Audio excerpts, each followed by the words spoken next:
Good afternoon students. मैं निधि शर्मा, सहायक आचार्य, दर्शन शास्त्र विभाग, राजकीय डूंगर महाविद्यालय बीकानेर। मैंने अपने पूर्व वीडियो में आप लोगों को श्री अरविंद के विश्व प्रक्रिया के जो दोनों स्तर है, अवतरण व आरोहण, उसकी चर्चा की थी। आज मैं आप लोगों को श्री अरविंद के संपूर्ण योग, जिसे एकीकृत योग या पूर्ण अद्वैत योग भी कहा जाता है, उसके बारे में बतलाऊंगी। योग का शाब्दिक अर्थ होता है संबंध या मिलन। इस अर्थ में योग को सामान्यतः हम आत्मा परमात्मा का मिलन, भक्त भगवान का मिलन, जीव शिव का मिलन, सीमित असीमित का मिलन ये संबंध मान लेते हैं। अरविंद भी योग के संबंधवाचक जो अर्थ है उसको स्वीकार करते हैं। उनके अनुसार ये जो मिलन है, संबंध है, वो जीव का पारलौकिक परमात्मा से हो सकता है, आत्मा का विश्वात्मा से हो सकता है, अथवा आत्मा का अपने यथार्थ स्वरूप से हो सकता है। यह तीनों प्रकार का संबंध हो सकता है। ऐसा नहीं है कि आत्मा का सिर्फ परमात्मा से मिलन हो। आत्मा का पारलौकिक परमात्मा, विश्वात्मा है, या अपने खुद के यथार्थ स्वरूप से भी वो संबंध हो सकता है। अरविंद का जो योग है पूर्ण या सर्वांगीण योग कहलाता है। उन्होंने यहाँ तक कि इसमें योग पर एक बहुत प्रामाणिक ग्रंथ लिखा है जिसका नाम भी है सिंथेसिस ऑफ योगा। अरविंद ने जो पुरानी योग विधियाँ हैं वो मानते हैं कि जो पुरानी जितनी योग विधियाँ हैं व्यक्तित्व के किसी एक अंग को ही स्पर्श करती है, इसलिए वो कहीं ना कहीं आंशिक है। जबकि अरविंद स्वयं ऐसे योग का प्रतिपादन करना चाहते थे जिसमें विभिन्न योग विधियाँ जैसे हठ योग है, राजयोग है, कर्म योग है, इन सब का कहीं ना कहीं कॉम्बिनेशन हो, इन सब का कहीं ना कहीं समावेश हो, इन सब की तुलना में पूर्ण हो। वो अपने योग को वो पूर्ण योग के रूप में संसार को देना चाहते थे। अब उन्होंने अपने योग को पूर्ण योग कहा है। उसके दो प्रमुख आधार हैं। एक तो उन्होंने योग में योग के अन्य सभी रूपों के भावात्मक पक्षों को मिला दिया। जो भी पूर्व में जो भी योग के जो तरीके बताए गए हैं, उनके जो भावात्मक पक्ष है उनको एक जगह मिला दिया। दूसरा, उनके योग में कुछ ऐसे अनुशासन हैं, अंतर्निहित हैं, जिनकी ओर अन्य योग सिद्धांतों ने ध्यान ही नहीं दिया। तो इनका जो संपूर्ण योग है वो कहीं ना कहीं अन्य सभी योग पद्धतियों से थोड़ा हटकर है और कहीं ना कहीं सर्वांगीणता अर्थात सभी चीज़ों को समाहित किए हुए। जैसे कि हठ योग में कुछ शारीरिक अनुशासन की प्राथमिकता होती है, राजयोग में मन पर ध्यान केंद्रित करने की बात की गई है, और गीता में जो ज्ञान योग, कर्म योग, भक्ति योग है, इनमें ज्ञान कर्म भक्ति पर बल दिया गया है। तो अरविंद इन सभी योग पद्धतियों के कुछ पक्षों पर बल दिया गया है, अरविंद कहते हैं, और कुछ अन्य पक्षों की इनमें उपेक्षा की गई है। अतः इनसे जीवन का सर्वांगीण विकास संभव नहीं होता। तो जीवन के सर्वांगीण विकास और उत्थान के लिए योग की सर्वांग पूर्णता होनी, अर्थात योग में उन्हीं सभी तत्वों का समाहित होना बहुत जरूरी है। तो योग है वो जीवन को कहीं ना कहीं गतिशील बनाता है और जीवन की सर्वांगीण उन्नति का भाव होता है उसमें। इस कारण अरविंद ने जो योग पद्धति दी उसमें सभी चीज़ों के भावात्मक पक्षों को मिलाया गया है, इसलिए इनके योग को इंटीग्रल योगा यानी संपूर्ण योग भी कहा जाता है। तो इन्होंने परंपरागत योग सिद्धांतों को न तो पूर्णतया ग्रहण किया है, न उनका पूर्णतया परित्याग किया है। उन्होंने भावात्मक पक्षों को तो ग्रहण किया है और निषेधात्मक पक्षों का निराकरण करते हुए कुछ नवीन पक्षों से उसे समन्वित कर उसको संपूर्ण बनाने का प्रयास किया है। अरविंद कहते हैं कि ये जो संपूर्ण विकास प्रक्रिया है, इसका प्रमुख लक्ष्य है दिव्य जीवन की स्थापना करना, अर्थात दैविक जीवन की प्राप्ति करना। इस दैविक जीवन का धरती पर कैसे अवतरण हो, ये एक बहुत इंपॉर्टेंट क्वेश्चन है। तो अरविंद का मानना है कि धरती पर दैविक जीवन का आविर्भाव आवश्यक है, जरूरी है, परंतु इसमें सहजता और शीघ्रता लाने के लिए योग आवश्यक है। हम निम्न स्तर पर हैं, हम उच्च स्तर को अपने विकास के लिए तभी आकर्षित कर सकते हैं जब हम योग से स्वयं को इस प्रकार शुद्ध कर लें और इस प्रकार पवित्र कर लें कि उच्चतर निम्नतर स्तरों में उतरे और उतरकर विकसित करके अपने साथ ऊपर लेके जाए।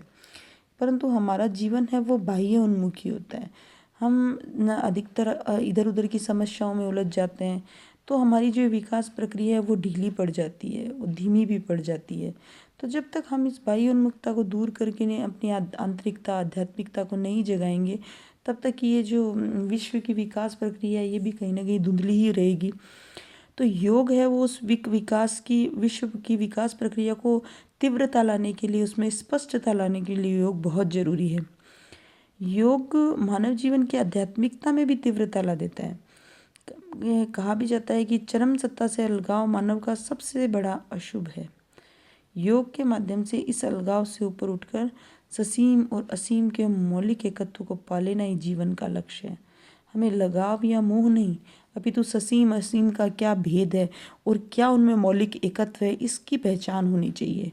तो इसके लिए योग बहुत आवश्यक है। योग मानव की संपूर्णता में ईश्वर का उत्प्रवाह है और योग में आत्म चेतना नहीं समझकर उसे आध्यात्मिक आत्माभिव्यक्ति कहना चाहिए कि किस प्रकार अपनी आत्मा की अभिव्यक्ति होती है इसमें। तो अरविंद वो योग के स्वरूप को स्पष्ट करते हुए कुछ लक्षण हैं उसे अभिव्यक्त करते हैं, जिसके बारे में मैं आप लोगों को थोड़ा बताती हूँ। अरविंद के अनुसार योग वो प्रोसेस है, वो प्रक्रिया है जो चेतना को विस्तृत करने, जो हमारे सच्चिदानंद में चित्त रूप है, चेतना है, उसको वाइडनिंग करने, उसको फैलाने, जो मैंने विकास प्रक्रिया के 3 स्तर आप लोगों को बताए थे कि विस्तृत, वाइडनिंग, उन्नयन और एकीकरण। तो ये तीनों प्रक्रिया को तेज करने के लिए, साकारित करने के लिए योग बहुत ज़रूरी है।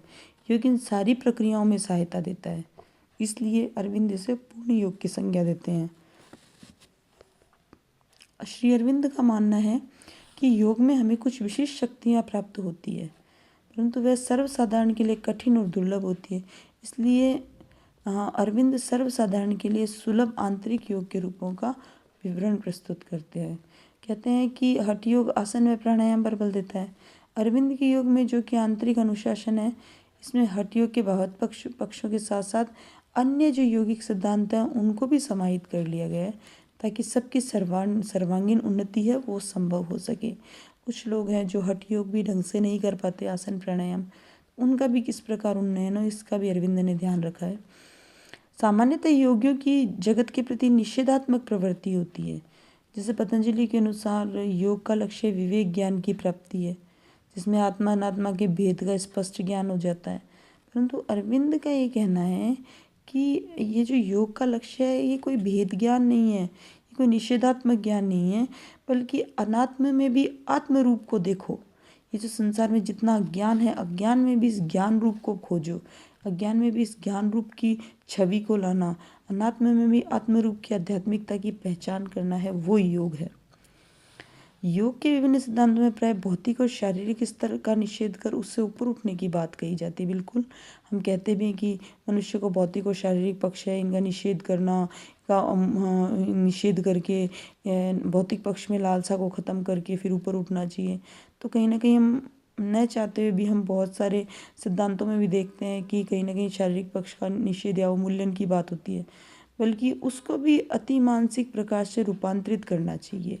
भौतिक पक्ष को भी हम डिनाई नहीं कर सकते, उसको हम हटा नहीं सकते, भौतिक पक्ष का भी उन्नयन, विकास करना चाहिए। सामान्यतः विभिन्न योग सिद्धांतों में जो योग का लक्ष्य है वो जीवन मुक्ति है, इसे व्यक्तिगत मुक्ति माना गया है। अरविंद के योग में इसकी बजाय सर्व मुक्ति की बात की गई है, सभी की मुक्ति की। तो ये सारे विवेचन से स्पष्ट होता है कि अरविंद की योग विधि है वो सारी जो प्रचलित योग विधि है उनसे थोड़ी पृथक है। अरविंद का लक्ष्य है, योग का लक्ष्य वो भौतिकता और शारीरिकता का निषेध करना नहीं, इससे परे जाना नहीं, लेकिन आत्मा व अनात्मा का विवेक ज्ञान प्राप्त करना नहीं, बल्कि इन सब को, मतलब भौतिक पक्ष को भी, जो मुख्यतः भौतिक और शारीरिक पक्ष है, उसको भी अति मानसिक ज्योति में रूपांतरित करते हुए उसे दिव्य जीवन की पूर्ण दिव्यता की ओर ले जाना है, वो प्रमुख लक्ष्य है। मतलब यहाँ पर भौतिक पक्षों के भी आध्यात्मिकता या उन्नयन की बात की गई है। इनकी योग साधना में, अरविंद की योग साधना में व्यक्तिगत मुक्ति की बजाय सर्वमुक्ति की बात की गई है। तो अरविंद के अनुसार योग विधि है वो विधि है जिसके सहारे मनस, उच्चतर मनस, प्रदीप्त मनस, अंतर्दृष्टि, व्यापक मनस के सोपानों को पार करते हुए जो मनुष्य है वो अति मानसिक प्रकाश को ग्रहण करने के लिए तत्पर हो जाता है।